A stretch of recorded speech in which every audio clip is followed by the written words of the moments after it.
Miscellaneous exercise 1। पहला question है F, ये डोमेन दे रखी है आर और ये इसकी रेंज कोड डोमेन दे रखी है X belongs to real number -1 से 1 के बीच में, और एफ एक्स दे रखा है x upon 1 plus mod x और x belongs to real number. तो 1 ऑन टू चेक करना है। तो इसके दो केस बनते हैं। अगर एक्स की वैल्यू 0 से छोटी है तो मॉड एक्स को -x लिखते हैं, और एक्स की वैल्यू 0 से बड़ी या इक्वल है तो मॉड एक्स को x लिखते हैं। तो दो केस बन जाएंगे, जब एक्स की वैल्यू छोटी है 0 से तो यहाँ मॉड एक्स को -x, और जब 0 से बड़ी है तो मॉड एक्स को +x। अब 1 दिखाते हैं, जब x लेस देन 0 है तो f(x1) इक्वल्स टू f(x2), तो इसमें रख देंगे हम x1 upon 1 - x1, x2 upon 1 - x2, cross multiply, इसको सॉल्व करके x1 इक्वल्स टू x2 आ जाएगा। फिर सेकंड केस लेते हैं, जब x greater than equals to 0 है, फिर f(x1) इक्वल्स टू f(x2), फिर ये रखेंगे x1 upon 1 plus x1, x2 upon 1 plus x2, इसे भी क्रॉस मल्टीप्लाई करके यहाँ से भी x1 x2 के इक्वल आ रहा है, तो मतलब ये 1 है। ऑन टू के लिए भी दो केस, पहले x लेस देन 0 है, ये y हो गया, तो y के लिए x अपॉन 1 - x। तो केस ये है कि x की वैल्यू 0 से छोटी है। अगर x की वैल्यू नेगेटिव है तो ये टर्म तो पॉजिटिव आ जाएगी, क्योंकि x को माइनस रखेंगे अगर यहाँ कोई नंबर, तो ये माइनस माइनस प्लस हो जाएगा, तो डिनोमिनेटर पॉजिटिव है और न्यूमरेटर इसका नेगेटिव है, तो मतलब y हमेशा नेगेटिव आएगा। दूसरी बात, 1 - x का आंसर 0 से बड़ा है, पॉजिटिव है, और इस 1 - x के लिए x से बड़ी आएगी, क्योंकि जैसे x नेगेटिव रखेंगे तो ये 1 + x हो जाएगा। कोई भी माइनस का नंबर रख के देखो इसमें, तो ये बड़ा ही आएगा, इससे इसका मैग्नीट्यूड इससे बड़ा आएगा। उसको नीचे ले आते हैं लेस देन 1, तो जो y का मैग्नीट्यूड है ये y है, तो y का मैग्नीट्यूड 1 से छोटा आएगा, पर हमें पता है y हमेशा नेगेटिव है, तो y -1 और 0 के बीच में लाई करेगा। y के लिए -1 नहीं हो सकती, अगर हमने -1 रख दिया यहाँ पर y को, तो -1 upon x upon 1 - x cross multiply करेंगे तो यहाँ से पॉसिबल नहीं, x कट जाएगा, -1 इक्वल्स टू 0, तो मतलब y -1 के इक्वल नहीं हो सकता, तो -1 और 0 के बीच में है। सेकेंड केस में x greater than equals to 0 है, अगर x को 0 रखते हैं तो y 0 आएगा, और पॉजिटिव में पॉजिटिव आएगा, तो y हमेशा पॉजिटिव होगा। दूसरी बात, x की वैल्यू 1 + x से छोटी होगी, 1 + x x से बड़ा है, इसको नीचे लाते हैं, ये 1 से छोटा हो गया, और ये y है, यानी कि y की वैल्यू 1 से छोटी है, तो 0 से बड़ी और 1 से छोटी। तो अगर इन दोनों को कंबाइन करके लिखते हैं तो ये आ जाएगा -1 से 0 है, ये 0 से 1, तो -1 से 1 आ जाएगा, तो यानी कि रेंज इसकी आ गई -1 to 1, और यही इसकी कोड डोमेन भी दे रखी है -1 to 1, यानी कि रेंज कोड डोमेन के इक्वल है, तो फंक्शन ऑन टू। क्वेश्चन 2 में दिया f(x) equals to x3, check करना इंजेक्टिव है कि नहीं है। इंजेक्टिव मतलब 1 तो f(x1) को f(x2) को इक्वल लिखेंगे, x1³ इक्वल्स टू x2³, तो x1 इक्वल्स टू x2, ये इंजेक्टिव हो गया।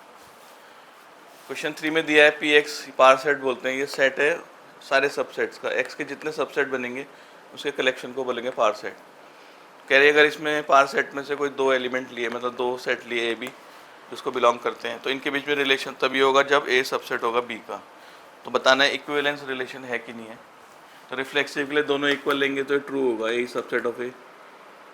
सिमेट्रिक के लिए अगर ए बी बिलोंग कर रहा है आर को, यानी कि ए सबसेट है बी का, तो जरूरी नहीं है कि बी भी सबसेट है ए का, तो B is not subset of A, तो मतलब बी ए बिलोंग नहीं कर रहा है, ये सिमेट्रिक नहीं है। अगर ये सिमेट्रिक नहीं है तो ये इक्विवेलेंस रिलेशन भी नहीं है।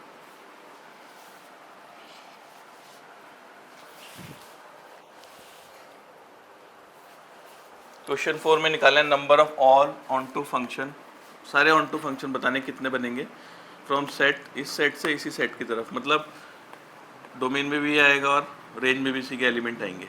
तो हमने जैसे के एलिमेंट लिख लिए 1 से लेकर n तक, इसके लिए 1 से लेकर n तक, तो 1 की इमेज कोई भी हो सकती है, 1 या 2 या, तो मतलब इस 1 की इमेजेस कितनी होंगी, n टाइप से, n तरीके होंगे इसके। ऐसे ही जब सेकेंड एलिमेंट है, अब 1 की तो कोई इमेज आ जाएगी, तो वो एलिमेंट हटा देंगे, तो इसकी इमेज कितनी हो जाएंगी, n-1, फिर अगले वाले की n-2, ऐसे करते करते लास्ट में 2 × 1, तो इनको मल्टीप्लाई करके आएगा n फैक्टोरियल। तो इतने फंक्शन बनेंगे ऑन टू। क्वेश्चन 5 में सेट ए दिया -1 0 1 2, बी दिया -4 -2 0 2, और एफ और जी कोई फंक्शन है ए से a to b, f(x) है x² - x, gx है 2 mod x -½ -1। तो चेक करना है एफ और जी इक्वल है कि नहीं है। तो पहले x के लिए -1, f(x) के लिए चेक करते हैं, x के लिए -1 इसमें रखते हैं तो ये आ जाएगा 2, फिर x के लिए रखते हैं 0 इसमें, तो 0 पे आ जाएगा इसका आंसर 0। फिर 1 पे चेक करते हैं, यहाँ 1 रखेंगे, 1 - 1 ये भी 0, फिर 2 पे इसका आ जाएगा 4 माइनस 2 2। तो एफ जो फंक्शन एफ है वो बन जाएगा -1 2 0 0 1 0 और 2 2,2।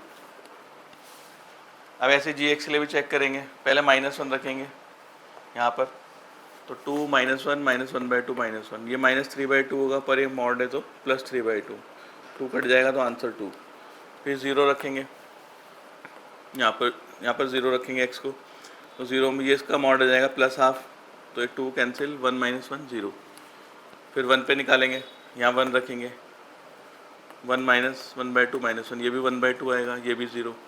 फिर 2 पे निकालेंगे, 2 रखेंगे, 2 -1/2 3/2 और ये 2 कैंसिल, 3 - 1 2। तो g हो जाएगा -1 2 0 0 1 0 2 2। तो f और g इक्वल आ रहे हैं, देखिए।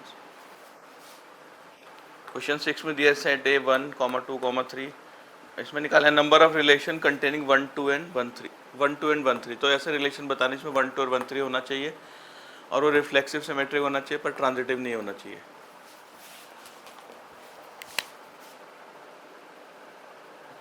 तो इसके लिए अगर ये रिफ्लेक्सिव होगा तो 1 1 2 2 3 3 इसमें होना ही चाहिए, 1 1 2 2 3 3। और सिमेट्रिक है तो 1 2 और 2 1 1 3 और 3 1। अब ये ट्रांजिटिव नहीं है, क्योंकि देखो अगर हम इसमें 3 1 बिलोंग कर रहा है आर को, 1 2 भी बिलोंग कर रहा है, पर 3 2 नहीं है इसमें, तो ये ट्रांजिटिव नहीं है। अगर हमने 3 2 ले लिया तो 2 3 भी लेना पड़ेगा सिमेट्रिक के लिए, तो फिर वो ट्रांजिटिव भी हो जाएगा, इसलिए हम 3 2 को नहीं लेंगे इसमें। तो एक ही बनेगा रिलेशन जिसमें 1 2 और 1 3 को कंटेन करता है और जो रिफ्लेक्सिव सिमेट्रिक है पर ट्रांजिटिव नहीं है। क्वेश्चन 7 में ए सेट है दिया 1 2 3 और इसमें बताना number of equivalence relation containing 1, 2। तो टोटल ऑर्डर पेयर बनेंगे 1 1 1 2 1 3 2 1 2 2 2 3 3 1 3 2 3 3। तो इसमें 1 2 होना ही चाहिए, तो 1 2 होना ही चाहिए और सिमेट्रिक होगा क्योंकि इक्विवेलेंस रिलेशन है, तो 2 1 भी लेंगे इसमें, और रिफ्लेक्सिव भी होगा तो 1 1 2 2 3 3 भी लेंगे। तो एक रिलेशन ये बन जाएगा। और रिलेशन के लिए ये तो एलिमेंट पूरे होने चाहिए, 1 1 2 2 3 3 1 2 2 1, ये तो है ही। अब मान लो हमने 2 3 लिया इसमें, तो हमें 3 2 भी लेना पड़ेगा क्योंकि सिमेट्रिक है, इक्विवेलेंस। अब ये ट्रांजिटिव भी होगा क्योंकि इक्विवेलेंस है, तो जैसे 1 2 बिलोंग कर रहा है इसमें रिलेशन में और 2 3 भी बिलोंग, 2 3 हमने लिया तो 1 3 भी होना चाहिए क्योंकि ट्रांजिटिव होना चाहिए, तो 1 3 भी होना चाहिए इसमें, तो 1 3 भी लेना पड़ेगा। अगर 1 3 लेंगे तो 3 1 भी लेना पड़ेगा क्योंकि सिमेट्रिक है, तो एक रिलेशन ये बन जाएगा। तो इसमें एलिमेंट हो गए पूरे 9 एलिमेंट आ गए एक साथ ही आ गए, तो 2 ही रिलेशन बन पाएंगे इसके।